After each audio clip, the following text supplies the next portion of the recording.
Con la ginebra, Luca cayó en el alcoholismo, que le produjo una incipiente cirrosis hepática. En esos días el dolor era parte de su día a día, por lo que el músico decidió que estaba tocando fondo. Sin postergarlo más, llamó por teléfono a su hermano Andrea, que estaba en Italia, y le dijo: «Estoy mal, tenés que venir». El último recital de Sumo se realizó en el estadio del Club Atlético Los Andes el 20 de diciembre de 1987. Luca se presentó borracho a tocar y el personal de seguridad no lo reconoció. No le permitieron ingresar y se generó una breve pelea. Luego de la intervención de sus compañeros de banda, el artista pudo ingresar al estadio, pero hizo una escena en el camerino, rompiendo botellas y gritando mucho. Finalmente el espectáculo se llevó adelante y momentos antes de interpretar una poderosa versión de Fuck You, Luca declaró: «Ahí va, la última». Luca se refería a que esa era la última canción del show, pero luego pasaría algo que le daría al tema otra connotación tal vez más fatídica y profética, pero no nos adelantemos. Prodan fue un artista que logró convertirse en una figura legendaria en la escena de la música argentina. Se lo conoció principalmente por ser el líder de la banda de rock Sumo, pero incontables detalles de su vida lo hacen un artista fuera de serie. Su vida estuvo marcada por eventos dramáticos y difíciles que moldearon tanto su estilo compositivo como su personalidad. Su capacidad para innovar y su voz distintiva le dieron a su banda un sonido que marcó generaciones. Sus letras se mofaron de la moral hipócrita de la sociedad, abriendo una nueva forma de expresión, sumamente necesaria en tiempo de posrepresión. ¿Cómo plasmó Luca Prodan su vida en sus canciones? ¿Es verdad que fue buscado por Interpol? ¿Es verdad que estudió con el rey Carlos III y que además tuvieron una pelea?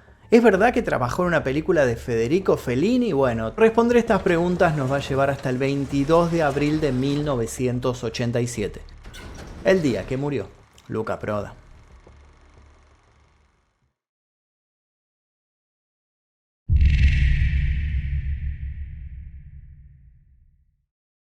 Luca George Prodan nació en Roma, Italia, el 17 de mayo de 1953. Su padre, Mario Prodan, fue un ciudadano italiano nacido en el antiguo imperio austrohúngaro y perteneciente a una familia aristocrática. Su madre, Cecilia Pollock, de ascendencia escocesa, nació en China, dado que su familia se había asentado en Pekín antes de la Segunda Guerra Mundial. Luca fue el tercer hijo de 4 hermanos en una familia acaudalada.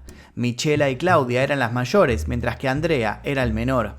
Mario Prodan, que era una persona estricta y conservadora, quería para su hijo mayor la educación que él no había podido tener. Desde la niñez, Luca siempre mostró admiración por su padre, un hombre que realizaba cualquier tipo de tarea con una gran destreza. Luca quería ser como él y constantemente lo imitaba y seguía a donde fuera. Sin embargo, a medida que fue creciendo, también se distanció de aquella figura y de aquel modelo, sobre todo cuando fue obligado a irse de su hogar para estudiar en un internado de alta alcurnia. El objetivo de sus padres era que recibiera una gran educación y formación, pero la experiencia que tuvo fue la de la exclusión y el malestar. Es que cuando Luca cumplió los 9 años de edad, fue enviado a Gordonstoun School en Escocia. Se trataba de un prestigioso internado considerado el mejor de Europa, donde asistía la élite social. El rey Carlos III se educó en las aulas de aquella misma institución. A pesar de que era unos años mayor que Luca, fueron contemporáneos. Pero allí Luca sufrió la discriminación y el maltrato de los británicos, que veían en un italiano el peor de los males. Constantemente lo insultaban y Luca siempre tenía que defenderse.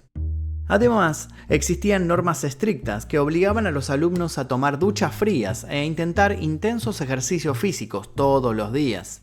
El severo régimen disciplinario contrastaba con la naturaleza libre y provocadora que afloraba en Luca. A los pocos meses de haber llegado al internado había sufrido varios castigos físicos por desobediencia. Luca jamás pudo perdonar a su progenitor por enviarlo a esa escuela y ese fue el germen de su rebeldía. En ese colegio el joven conoció a otro alumno, Timmy McKern. Timmy era un chico argentino de padres escoceses. La conexión entre ambos fue inmediata y con el correr de los años se convirtieron en mejores amigos. Tiempo más tarde, Timmy desempeñaría un papel fundamental en la vida de Luca. De acuerdo a las declaraciones de su hermana Michela, Luca extrañaba horrores su país.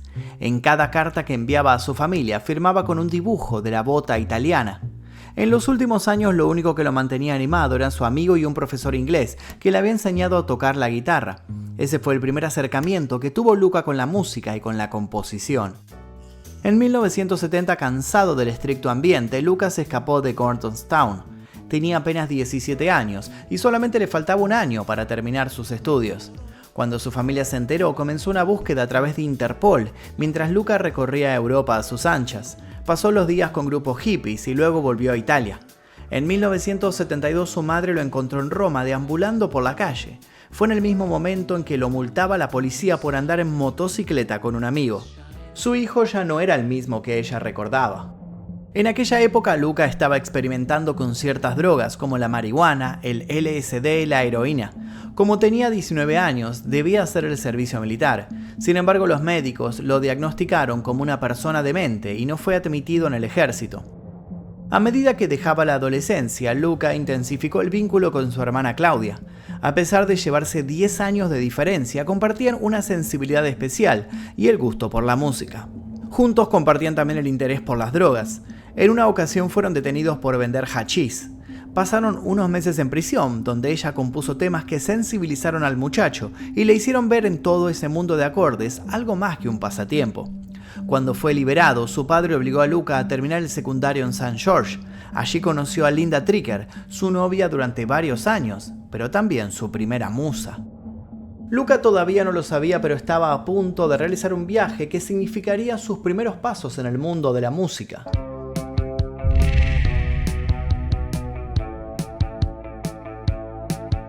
Al finalizar el colegio, Lucas se instaló en Londres, donde experimentó de cerca la explosión y el auge del movimiento punk y post-punk.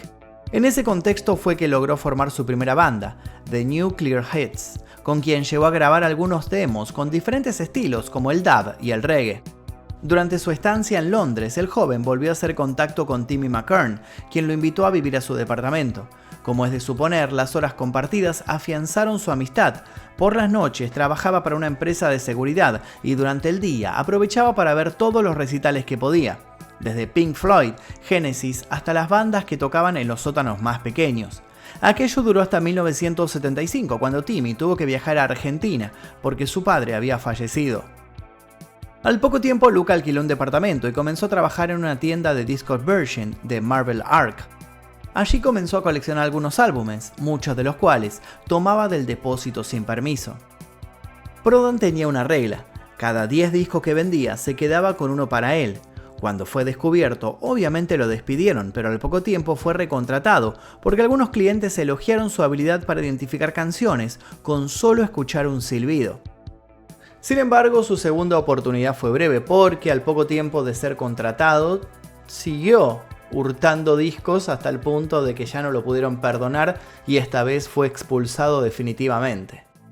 Pese a todo, parecía que la vida de Luca se estaba encaminando. Sin embargo, en 1979 lo sacudió la noticia de que una de sus hermanas se había quitado la vida. Claudia Prodan y su novio Carlo Pistoni acordaron poner punto final a su batalla contra la heroína. Juntos decidieron inhalar el monóxido de carbono de su automóvil. Lucas se vio profundamente afectado porque había sido él quien había introducido a Claudia en ese mundo. Como resultado de esta tragedia, Lucas se hundió en sus adicciones y cayó en un coma hepático que lo dejó al borde de la muerte. En su interior tenía sentimientos de culpa, pero también había un resentimiento hacia sus padres que siempre lo mantenían lejos de casa. Mientras continuaba sumergido en estos infiernos personales, Lucas se cruzó en Londres con la madre de Timmy, que estaba de visita. Ella le entregó una fotografía de su amigo, donde se lo veía en familia con su esposa e hijas en el campo. Aquella imagen fue una revelación para Luca. La calidez de una familia, el sol y la naturaleza representaban una luz en medio de tanta oscuridad. Sabía que si no hacía algo con su vida en ese preciso momento, todo se terminaría pronto. Luca le escribió una carta a Timmy en la que decía: si todo está bien, me gustaría ir para allá. Timmy comprendió la situación de su amigo y le respondió que lo esperaba ansioso. Con las pocas fuerzas que le quedaban, Luca partió en un vuelo desde Londres hacia Argentina. Aquel viaje era la oportunidad que necesitaba para comenzar de nuevo.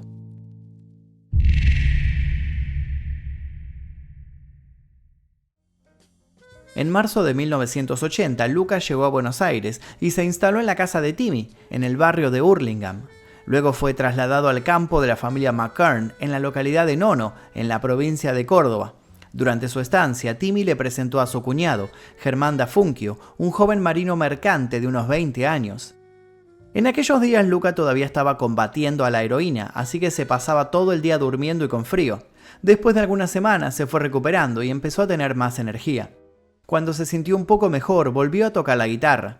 A veces lo visitaba Germán con su amigo Alejandro Sokol, y entre todos improvisaban melodías o cantaban algún cover. Poco a poco se fue generando una comunión entre ellos.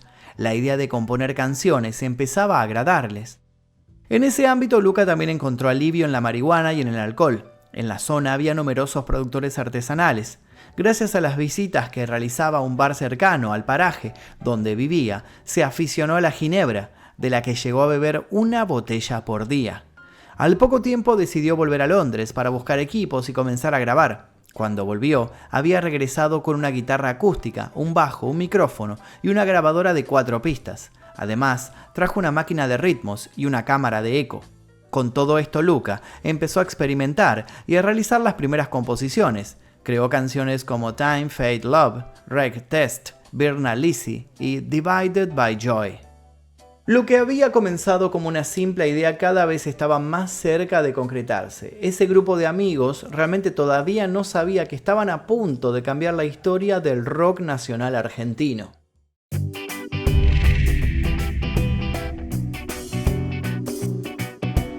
Después de un tiempo, Luca se instaló en Buenos Aires. A partir de ese momento empezaron las improvisaciones con Da Funkio en la guitarra y Sokol en el bajo, mientras que Luca acompañaba con una acústica y cantaba. Pero faltaba que alguien se encargara de la batería. Prodan se comunicó de inmediato con su novia Linda, que aún estaba en Londres. Le pidió el contacto de su amiga baterista Stephanie Nuttall. Ella había sido parte de la banda post-punk y new wave Manicured Noise. Luca convenció a Stephanie de viajar a Argentina para integrar el grupo, y en octubre de 1981 ella arribó a Buenos Aires. Apenas estuvieron todos juntos, comenzaron a componer. Timmy se convirtió en el manager del grupo y decidieron llamarse Sumo. La palabra fue elegida en referencia al tradicional deporte de lucha japonesa, pero también estaba asociado con algo supremo. Su primer show fue en una discoteca del Palomar llamada Caroline's Pub, donde tocaron mayormente canciones en inglés. Luego consiguieron presentarse varias veces en un local del barrio de Olivos, pero su mejor momento llegó cuando formaron parte del festival Rock del Sol a la Luna, en el Estadio de Estudiantes de Buenos Aires. Compartieron escenario con bandas consagradas como Riff, Violadores y Orions. En el momento en que Sumo estaba tocando, el público comenzó a pedir la presencia de Papo, el líder de Riff. Luca escuchó los gritos y se enfrentó al público diciendo: «Papo, ¿quién es ese Papo? No lo conozco. Le juego una carrera tomando vodka de acá hasta Rosario a ver quién gana». Ese mismo día Stephanie también fue víctima de insultos y agravios por parte de la multitud. No era habitual ver mujeres al frente de una batería en un festival de rock. A pesar de todo, Sumo dio un concierto memorable. Su estilo nuevo y poderoso fue ganándole la pulseada a un público hostil.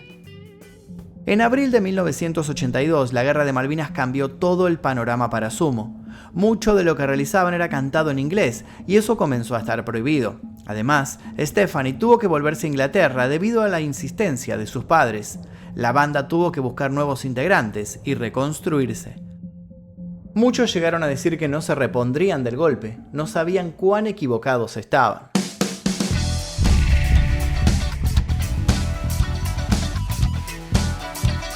Después de unos cambios en su formación, Luca quedó liderando en la voz junto a Germán Da Funkio en la guitarra, Diego Arnedo en el bajo, Roberto Pettinato en el saxofón, Alberto Superman Troglio en la batería y Ricardo Mollo en la guitarra. La propuesta musical de Sumo era una mezcla de sonidos que incluían el post-punk y el reggae, algo nunca antes escuchado en Argentina. En el año 1983 lanzaron su demo independiente, Corpiños en la Madrugada. En 1985, Sumo lanzó su primer disco oficial, Divididos por la Felicidad. Canciones como Mejor no hablar de ciertas cosas y La rubia tarada se convirtieron en los mayores éxitos del álbum. En ellas, Luca hacía una lúcida sátira sobre la vida de la clase alta en Argentina. En 1986, Sumo grabó su segundo álbum, Llegando los Monos. Su canción más popular fue Los viejos vinagres, pero el disco también contenía El ojo blindado, Next Week, Heroína y Que me pisen. Ese año Sumo realizó una de sus mejores presentaciones en el Estadio Obras Sanitarias y se consagró como una de las bandas más prestigiosas y populares del momento. En 1987 la banda publicó su tercer álbum y último disco, After Chabón. Este álbum mostraba cierta madurez musical y una lírica que destacaba con canciones como Mañana en el Abasto. El éxito por fin había llegado, pero los demonios de Luca nunca se habían apartado de su lado. Cada paso que daba lo acercaba más a la fama, pero también lo acercaba más a las adicciones. Y es así como nuestra historia vuelve al principio.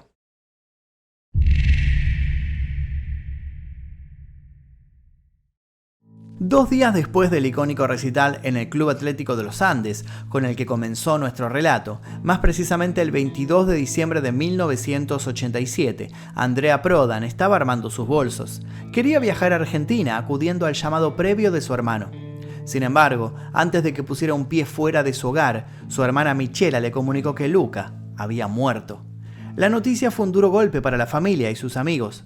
Prodan fue hallado muerto en su habitación de su casa, ubicada en el barrio de San Telmo. Ricardo Mollo, Dafunquio y Timi fueron quienes encontraron a Luca tendido en el suelo de su casa. Se estableció que la causa de su muerte fue debido a un paro cardíaco. Esto se produjo por una grave hemorragia interna causada por una cirrosis hepática. Luca tenía 34 años. Sin embargo, el periodista Oscar Jalil, en el libro Luca Prodan, Libertad, Divino Tesoro, decía otra cosa. Silvia Seriani, la novia del cantante, siempre contó que Luca murió mientras dormía, por culpa de la cirrosis, pero sus amigos admitieron otra versión, que fue por una sobredosis de una mezcla de sustancias, entre las cuales la heroína formaba parte del cóctel. Rodrigo Espina, que era muy cercano al cantante, dijo en una entrevista que Luca se había inyectado heroína que contenía veneno para ratas y otras sustancias. El hombre luego admitió haber sido uno de los primeros en llegar al lugar y arrojar en un baldío el resto de la heroína que quedaba. Según Espina, la única que conocía el dato de quién le había entregado la heroína a Luca era Silvia, su última novia, pero tenía la seguridad de que ella jamás diría nada. Una atmósfera misteriosa terminó rodeando todo lo que significó la muerte de Luca, y lo que sucedió también fue bastante extraño.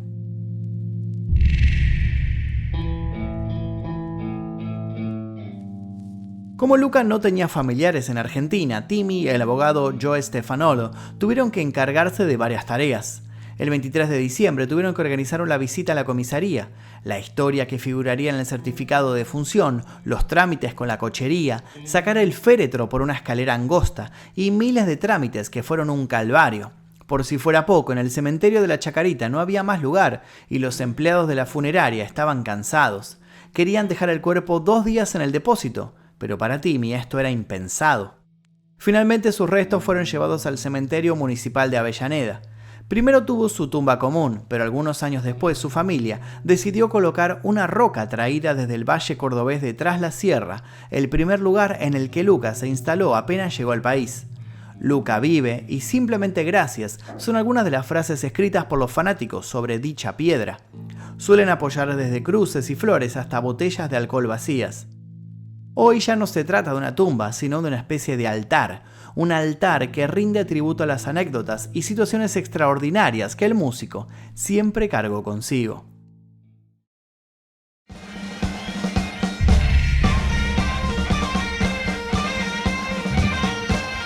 Una de las anécdotas más hilarantes la contó Luca en una entrevista. Él aseguró haberle dado un puñetazo al entonces príncipe Carlos III luego de una pelea. Si bien no compartían curso, ambos asistían al Gordonstown School, como ya dijimos. Tiempo después su hermano Andrea confirmó aquellos dichos. Además, en un show de los Redonditos de Ricota, Luca reemplazó al Indio Solari y cantó Nene Nena, Criminal Mambo y Mejor no hablar de ciertas cosas. Luca también tuvo varias apariciones en proyectos del séptimo arte. En su juventud hizo un pequeño cameo en la película Roma del aclamado director italiano Federico Fellini. Su aparición es fugaz y casi imperceptible, pero se lo puede ver interpretando a un hippie que toca la flauta sentado frente a una iglesia. Tiempo después volvió a tener un cameo cinematográfico en la miniserie Anno Domini, filmada en Túnez y protagonizada por Ava Gardner. Posteriormente, en pleno apogeo de Sumo, interpretó el rol de un policía en el cortometraje El día que reventaron las lámparas de gas, dirigido por su amigo Rodrigo Espina, quien en 1999 realizó el documental Luca, retratando la vida de Prodan con varios testimonios inéditos. Pero Espina no fue el único en adorar el legado de Luca. La vida e historias de Luca Prodan fueron tan influyentes que se llegaron a plasmar en varios documentales, películas y libros. Hasta su antigua casa de San Telmo hoy es un bar con escenario dedicado a los recitales de rock. La revolución musical que impulsó Luca fue hasta en el look, al implementar la calvicie en tiempos que se pensaba que para hacer rock se debía llevar el pelo largo. Con Sumo lograron modificar y ampliar la manera de hacer rock en Argentina. Luca trajo consigo la revolución melancólica de Joy Division, la actitud radical de The Clash y la cadencia alegre del reggae. Además, fue una persona culta, sensible y sin prejuicios. A Luca se lo podía ver deambular por bares, conversando con extraños y compartiendo tragos con quien quisiera sentarse en su mesa. Su autenticidad era lo que más le gustaba a las personas que lo rodeaban. Cuando Luca murió, la banda Sumo dio origen a dos de las bandas más emblemáticas del rock argentino, Divididos y Las Pelotas. De algún modo, la semilla que dejó en la música no paró de crecer tras su desaparición física.